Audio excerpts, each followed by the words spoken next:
It's time. We're in the top four, and the breakdown for top four is fantastic. Yeah. We have two different matches, both the same matchup. It's Ruby Sapphire versus Emerald Amethyst in both matchups, So which we got is fantastic. Our top four is two of each of those decks, which is super fascinating. Obviously, we know Greg is one of those Emerald Amethysts, so we're going to show you the other round that's going on right now. And that's going to be Eric versus John. And John and Eric have both been on stream today, both featured. Clearly, the decks are good. We kind of wanted to see these decks in action, and now we're getting to see them really play. We're seeing them top of the line play against each other. I'm so excited. Both of these decks are the ones that I really wanted to play tomorrow, and now I get to see not only what deck is the best, but how they play it. I got notes on notes on notes in my head right now for tomorrow. Eric's the one who we saw clinch round 6 to make it to top 8, and here he is, having earned his Stitch promo card, making it to top 4, now just trying to get a playmat. John, we saw all the way back in round 1 earlier this morning, and he is still on that Ruby Sapphire list. Gonna really be interesting to see who can pull this one out. It's a very fascinating matchup because it can go either way. 100%. And both of these players have been here for 8 hours now playing Lorcana. So they're tired. They've been putting a whole day's work in, and now they have to really lock in and get the win. Now there's no time limit, but both of these players they're experienced in the game. They know what they're doing. They're pretty quick with it. So I don't expect the time to be like egregious in any way, but I do think that we're going to see people really think about their moves and make sure that they do the right thing at the right time, because this is it, man. That playmat. If you know anything about playmats in Lorcana, the Chapter 1 playmats are crazy, and the promo playmats that they've come out with are insanely priced. So this Stitch playmat has the potential to be one of the most expensive items in Lorcana. You gotta get your hands on it. And one of these players is going to be earning one today. It's going to be interesting because that lack of a time limit is definitely going to be a relief to John, because in general this is slightly geared, I would say, towards Emerald Amethyst. I think it's not as bad of a matchup as like a straight aggro deck would be, but because it is a much faster paced deck than say like a Ruby Amethyst or a Ruby Sapphire Mirror match, it's definitely going to be very interesting to see if John can survive the early rounds of these games, because if he can, it's still just a powerhouse towards the end. We saw earlier, Tamatoa plus Lucky Dime can get you 15 lore in one turn. So fast. So it's really going to come down to what these players draw and how well they do. But good luck to the both of them. They've both been playing really fantastically and absolutely deserve their spots here in the semifinal. I'm really excited to see these players play. Yeah, I wanted to see this matchup all day. I'm so excited. I'm ready to see it. And it means that we get to see at the end of this, we're going to see another matchup I wanted to see. Either the same one, I can see it again, which I'm okay with, or we get to see a mirror match of one of these decks, which I can't wait to see. If it's a mirror match against the red purple, I think that's the most, or sorry, the red blue, I think that's the most interesting mirror match to see, because it's so technical, because you guys, it's all about who gets the right move off at the right time. And I'm excited. It's a great top 4. Now, all right. My goal for this round is to call it ink instead of lore. So that's very good. We'll see if I can do that for the entirety of the match. Now, it looks like John is going to be getting a 5-card mulligan. So, pretty hefty mulligan right there. Eric looks like he's getting a 5-card. Both players taking a nice, thick mulligan. Those mulligans, I think, if you know your line, you're already at an advantage over the average player. Yep, for sure. And if Eric can get set up nice and quick, it's going to be kind of hard for John to react to that. Yeah. But again, if John can get set up, it's going to be hard for Eric to react to that. Eric doesn't have any direct spot removal. We're just dealing with bounce. And John, again, is a much slower, grindier build-up. So it's going to be really important for these first few turns to set the pace of the game. Yeah. If Eric gets that Curse Merfolk into the Flynn Rider line, it's going to be really tough for John, because if he doesn't pull that Queen of Hearts, which I would assume he's definitely mulliganing for that Queen of Hearts, it's super important in this matchup to be able to slow down the momentum of Eric. And we're off to the races, ladies and gentlemen. Ooh. Eric gonna ink a goat and simply play a Rafiki and pass. All right, so he wasn't able to grab that Merfolk most likely. That's a good start though, because now whatever he plays down, He's going to be able to attack if he does, but I think John's only playing one drops that are items or actions, not any one drop characters. So And I do notice that he does have that Queen of Hearts you were talking about in his hand, as well as the one jump ahead. He's going to play Popsicle here on round 1. Going to play Inca Crab here from Eric. Ooh. And go into Ursula Deceiver. That's going to be able to get that one jump ahead out of the hand. But he also has Be Prepared, so he has a choice to make here. Oh, so interesting. I don't know if Gonna take the Be Prepared. No, he is gonna take the one jump ahead. Okay.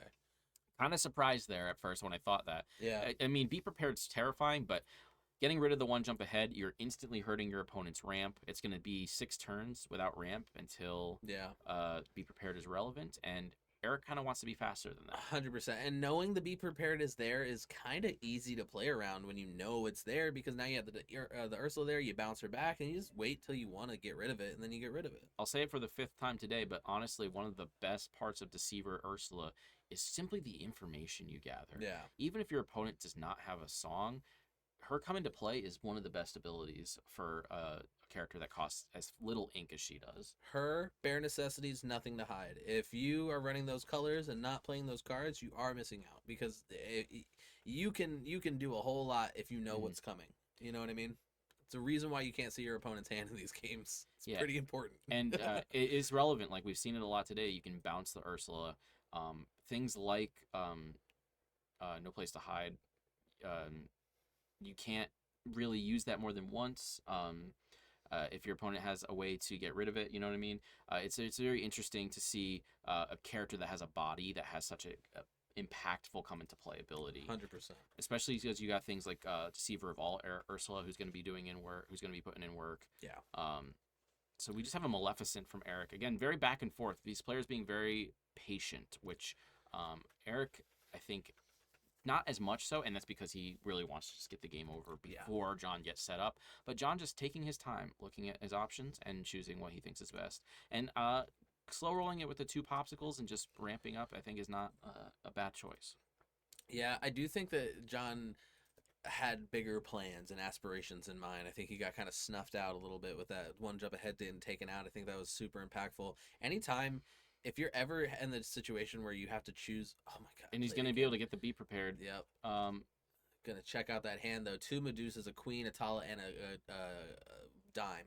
So Snake is just so good. I do think that this is gonna be a really strong start for Eric. Not a great start for John. A good top deck there, but he's gonna ink it. So gonna play the Grammatala, just try to get some more cards in hand. Oh, there you go. You needed that. You got the Fishbone. That's what you want to see. For sure. That's at least gonna free up the uninkables and let you catch back up on the ink, which is gonna be crucial for you right now. Thank goodness that Eric didn't have the Flynn into Curse Morpho, because it would have been this game would be way different right now. We're talking like 12 lore or something like that. Gonna get the Sing Friends with Maleficent, the classic move. That OG, chapter 1 play right there. Tried and true. Inca Crab. There's that Merfolk. Do we have a Pinocchio in hand? Nope, that's a Flynn, a Merfolk, Queen's Castle. Brutal. We have 1 to move. Yeah, and then again, John's real only reaction to this is something like a Maui. And if Eric is allowed to just draw a bunch of cards off this Queen's Castle, it's going to be really problematic for John. He already has a board presence. His Be Prepared, which is his answer to that board presence, is gone. I mean, you got a quest if you're Eric, right? You don't do you bother keeping it safe? Any of those? I think you probably don't quest it to Ursula, so you can bounce it later. I think maybe the Ursula didn't it come down this turn? Yeah, that's right. He did bounce it last turn, so he did play it. So yeah, you can't even with Ursula. But wait, no, because he played the Queen's Castle, and that cost 4. So I was gonna say I don't think it must have been last turn. Okay, I trusted you, but yeah, that's your first mistake. don't do that. No, but yeah, I think it's the right move not to use the Ursula, attack with the Ursula there, quest with the Ursula there, because you want to be able to bounce it. It's putting in so much work. We've already seen it get rid of 2 cards, and it's really stalling John. It's gonna make him have to consider the Queen of Hearts, not doing a ton of work here. He's got a lot of the pieces, but it's just a matter of can it all come together. Is that another 1 jump? So he has the ability to play the Queen or the 1 jump. I would play the Queen. And then I would use the Grandma Tala to take out the Mim, use the Queen to take out the Sorceress. Yeah. Yep. And that is exactly what we see. And it's about what the best that John can do in this situation, unfortunately. Yeah, because you know he wanted to use one of those to sing that one jump ahead. Now Eric's gonna already start getting passive lore and just start drawing cards off this Queen's Castle, and that's not great for John. This is gonna really let Eric see Merfolk in hand, another Deceiver, Cloud Kit. Like, he has a lot of good cards in hand. Flynn Rider. So really, Eric can really just bring the. Yep. Oh, that's brutal. But we do have 2 Medusas, but at least now we're aware of it in hand. And then gonna just put on a lot of pressure. You know, that's what I would do if I'm Eric. You just apply a bunch of pressure and have John have the reaction. You know he has nothing in hand that can immediately take care of everything. Like, no, be prepared. Yeah.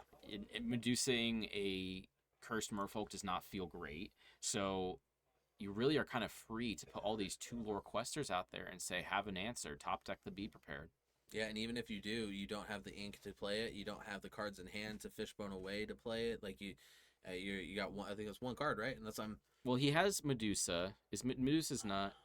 It's 2 cards. He has 2 cards. I always forget if Medusa's inkable or not. It is not. It is not. I didn't think so. Inkable. So yeah, you'd have to. Oh, did he actually top deck the Be Prepared? Let's see. I think he might have. It does look like it for sure. But Well, that's unfortunate that he does not have another inkable in hand, because between that and Fishbone, he could get there. Hold on. Maybe he does have an inkable. Wait, no, he's gonna play the Medusa. Simply gonna play the Medusa, pop the Ursula. Oh, that feels bad because there's still another one, dude. He's got like a crazy strong start right now. Eric is like going into the mid game stacked. Yeah, it really is going to come down to this turn, though, because if John has that Be Prepared, it's going to be a matter of, can we ink with the Fishbone Quill, play that, but you still need a response. He has the other Medusa in hand, but he really does not have much. And again, this is where drawing cards off the Queen's Castle is. Oh my God! Third one. Third one. That's GG. He's gonna scoop. I guarantee it. Yeah. John has to be salty right now. That's pretty brutal. Great opening here from Eric. Absolutely fantastic. Yeah, that's about as good as you can get. That's what you want when you're playing Emerald Amethyst. Yeah, that was a great match for sure. You'd love to see it. I definitely love the deck list that Eric has right now. It is something to imitate. I will say this is the list with bounce. And so I think that what we see from bounce, I don't necessarily see it particularly being effective against somebody else unless you needed to. Maybe it's an extra tool against the Minnie Mouse Evasive. But bounce is the only card in this. Maybe I personally would like to put in a Pascal the Rascal. Mm-hmm. I think that card is so good. I've seen that card win games so many times. But other than that, this is a fantastic list, and I want him to use the bounce so I can see how he I want to see his line on it, because it's either, is it on himself or on the enemy, or is it like a free floating card? It's inkable, just to get rid of it if you need to. I don't know. It's an action, not a song, so those are always tougher.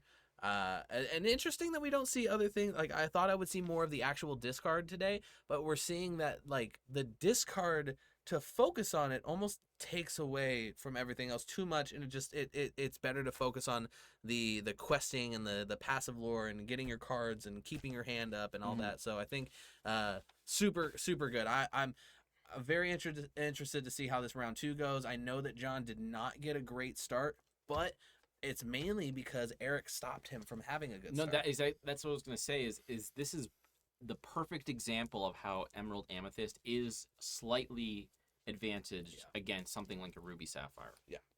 Because the hand disruption, I really like focusing on a very mid-rangey, aggressive-leaning strategy, but still having enough of that discard where it's not necessarily your main strategy, but you have enough synergy that you can utilize it and just kind of cripple your opponents passively.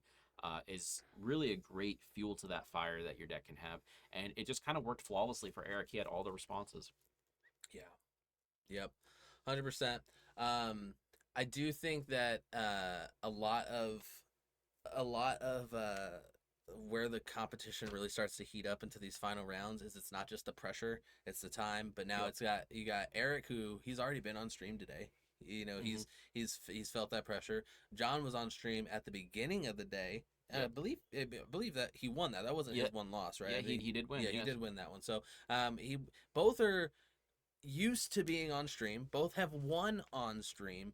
You know, but do you think that maybe that playing with everyone watching adds that little extra bit where, you know, you're going to be able to watch your moves back, you're going to be able to see what chat was saying about it, you know? I feel like that, like we were definitely saying earlier, like it's a lot. Lights, there's cameras, but I think generally speaking, these are two very experienced players, so they're going to be able to keep a cooler head and not be so rattled by it. I think, unfortunately, just John had a less than stellar start and Eric had an amazing one. 100%. And they both played to the best of their ability, and that's pretty much the end of that story there, you know. Yeah. So John putting that Shield of Virtue out to start, and then Eric getting the Cursed Merfolk. Again, super strong unless he has that Queen of Hearts in hand, which I don't think he does. I think I'm trying to see what that third card is. Shield of Virtue, I mean, if you have nothing else to play on one, it is the Queen of Hearts. That's totally fine, but and seeing he has the Queen of Hearts, you know, that's a good card. Yeah, super good with the Queen of Hearts. But generally speaking, I don't love playing that on turn one. No, I don't think he wanted to. I think he'd rather that be a popsicle, but at least he had a turn one, I think is where it comes Absolutely. down to. At the end of the day, when you can just put some items out, when you have a Tamatoa win con, I mean, an item's an item. 100%. Utilize your ink on your curve. Yeah, you never want to. Anytime you can put something out and use that ink, you do want to. Oh my god. I think Ursula Deceiver is better than Deceiver Evolve, quite honestly. So good. Top 5 card for sure, man. She's putting in a dummy amount of work. Yeah. I've basically, I don't know if you play Magic at all, but it's basically just a free thought seize anytime you play a character, you player. It's just kind of crazy. Yeah. I think that cards like that, it's fun when you see it on paper and you're like, that's pretty good, and then you see it in action, you're like, oh, that's real good. Yeah. And we are gonna see that Queen of Hearts come out, but yeah, you gotta discard the lucky dime. Like, it's tough. Like that nickel and diming, without no pun intended, your hand like that, it really starts to add up over time. And when you have a deck like Sapphire, it's really hard to let that be okay. You want those cards for your Fishbone Quill, for your Grandma Talas, things like that. You don't want to have to waste it 100%. Just attacking a 0/1. I'd like to point out that I think we're only like less than 15 minutes into this round so far, and we are on our way through game 2. Like, these guys are flying through this match. Well, Eric's bringing the pressure. Yeah. I think that is 100% the right strategy. Aggro is the ultimate Achilles heel for the Ruby Sapphire deck. Yeah. So if you have the opportunity to flex into that side, 100% lean into it. And we're seeing that. Cursed Merfolk, the second one, Flynn Rider, Ursula, really utilizing the chances to make your opponent discard as often as possible. Yeah.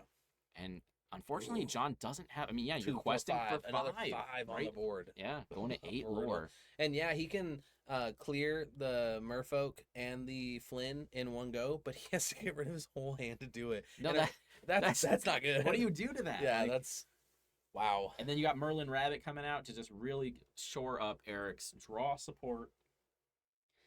You're not feeling great if you're John here, I don't think. No. You got to be at least a teensy tiny bit annoyed. Is that the right word? I think it might be. So we got a Inkatala. Was that a Prince Eric in his hand? I forgot he was running those. Is that not what that is? Maybe I don't. It could have been a Oh, scar. but he does. Did he play the Be Prepared? No. Oh no, he discarded the Be Prepared to attack the Merfolk. Fascinating. That is a crazy choice, but I mean, it makes sense. He's not getting it off. You're not getting to 7 ink. I mean, this is tough, man. And he got rid of the quills or the Shield of Virtue. Now so I do he's not see able to... Scar in hand. That could be a good card if he can get that to resolve somehow. I don't know if he's going to be around long enough. Really going forward with the aggro. Oh my goodness. I mean, that's what you got to do. I think it's 100% the correct direction. Oh man, it's like doing that cup game. He's just moving everything around right there. So he's going to quest with those two, go to 11. He's gonna crank it to 11. That is a crazy, crazy board state to be facing down when you just had to get rid of your Be Prepared. Oh, this feels bad. Medusa, okay. All right, 1, 2, 3, 4. I honestly don't know. I mean, okay, that's why. I was wondering why he would do that, and it's because he has nothing but uninkables Yep. in hand. That cannot feel good. Well, he inked one thing. He was able to get one ink off, and then Again, that though, was I it. don't. Yeah, in that case, I don't think He the has to get an inkable, and he has to be able to clear the board with Scar somehow. But I mean, be you got prepared. Not getting rid of that be prepared might have been a huge misplay, honestly.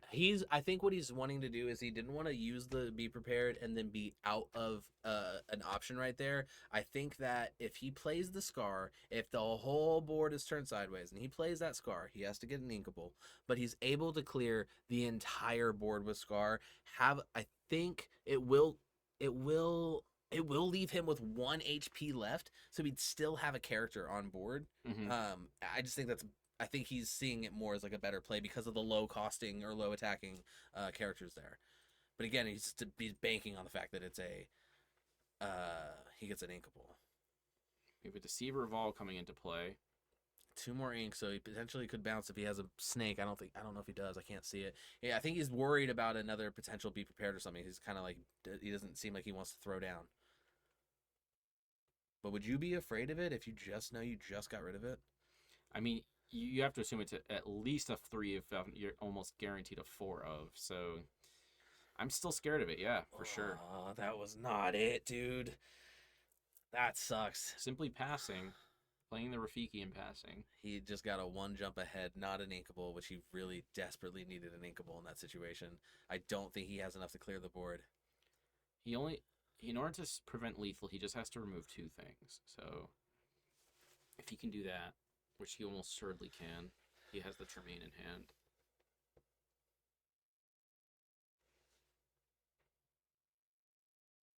She's going to take out the Rafiki, so no damage. Keeping her on the board as long as possible. We're going to use 6 to play the Tremaine. He's probably going to get rid of the rabbit. Yeah, to get the draw. Yeah, already has damage on it. Why not? All right, that's why you see Lady Tremaine falling out of favor so much, because when the board state's already established, you want a Medusa who Does you Eric want. play Goat? I believe he does. Let me double check that though. Yes, he has 4 goats. Okay, so he's literally 1 goat away from. He has 4 lore in play right now, so he literally just needs a goat to win. If you're Eric, your heart's got to be beating. You're a couple moves away from a playmat. Yeah, he has to have the inkable too, because he only has 4 ink in play. Looks like John's trying to do some math here.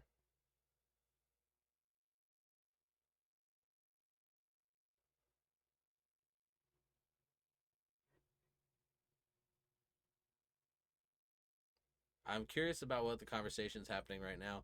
I think they're trying to figure out if there was enough ink to make a certain play happen. I don't know. It's interesting. I do think that with John's luck on the draw right now, it's a little bit of bad luck, but then it's a lot of it of, I think John is running 16 plus uninkables. Like, that's a crazy high number of uninkables, and you see why that could be problematic, especially when you don't have a fishbone to get rid of them.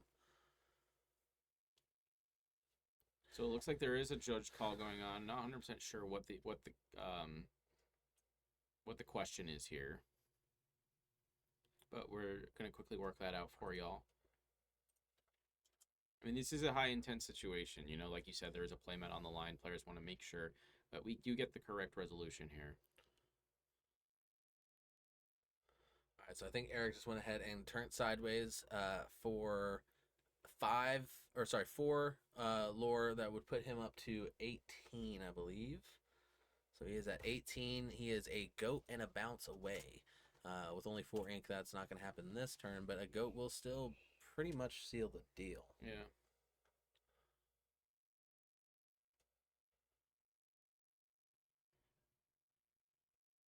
Seems whatever it was quickly resolved.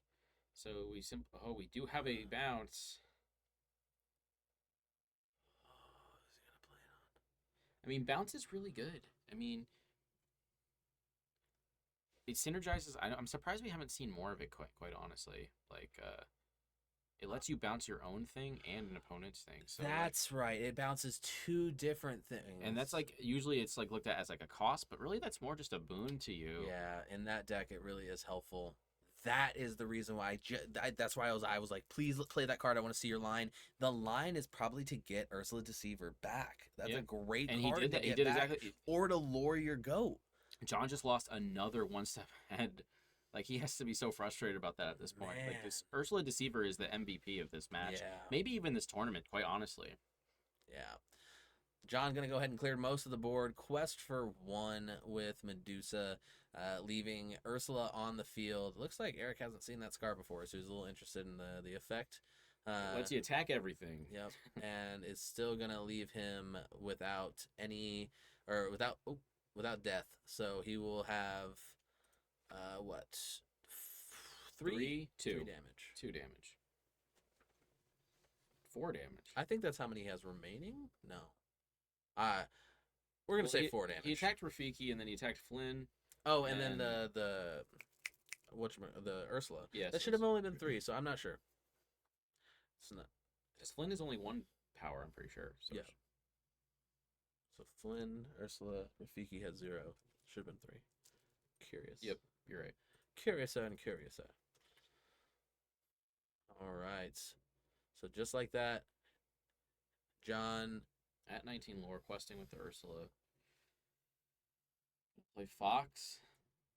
Bounce it and play it again just to make sure he doesn't have any answers. Oh, he has no hand though, so I think he has no other 2-drop. Might as well play it. He gets rid of 1. He still has 1 on the board. He still gets the quest. Tremaine comes down. It's Popsicle, so he's at least gonna play that to draw. Is that Be Prepared, Scar? And that's game. Eric taking the top 4, making his way to top 2, winning a playmat. He must be ecstatic. And you must be ecstatic because that means Emerald Amethyst has made it into the top 2. I'm so excited. I cannot wait to see what the end of the tournament's